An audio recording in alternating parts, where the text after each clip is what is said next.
could a balance transfer card relieve my stress related to my credit card debt to always washing in cold water? Really? Nathan Bachrach here to answer your weekly questions. The cold water thing we'll get to in just a second. We'll get to that. All right, let's take a look at the first question.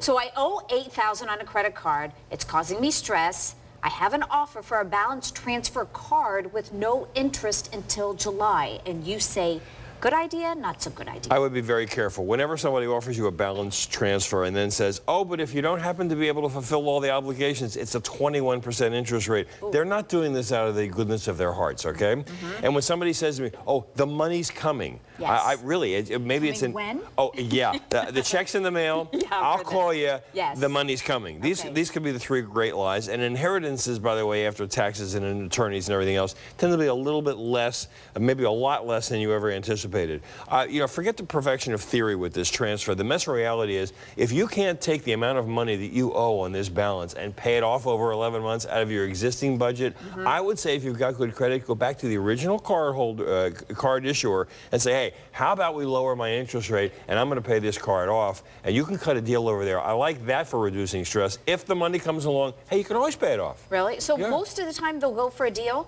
If you can work something out? As long as you've got a good credit history, they will go for a deal. Moving, by the way, from one card to another will only cost you about 5 points in your credit score, so it won't hurt you. I know people jump around all the time, but you know, at some point you got to figure out where the $8,000 is coming from. Oh gosh. Okay.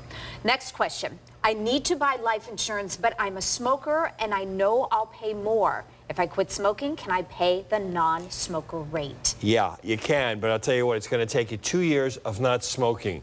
And as long as we're talking about tobacco and other things that might be inhaled, yes, insurance companies have a way to figure out all the things that are going in your lungs. You got to stay off of them for 2 years. Then you can reapply. I would suggest if you need the insurance, you get the insurance. Don't lie to an insurance company. You die from emphysema, they're not going to pay a penny. They're going to totally deny that claim. So get the insurance, be smoke-free for 2 years, and then they will rewrite the policy down. Okay, let's talk about this tip of the week.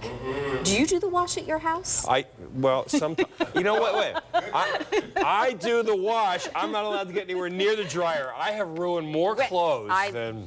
Your wife's clothes, I'm sure. Invariably. My stuff is just forget about it. Wash in cold water. That's your tip of the week. Well, it's going to save 90% of the energy that your washing machine uses, and there's less wear and tear on your clothes. They'll last longer. I know you've got enough kids that the hand-me-downs is going to be an issue.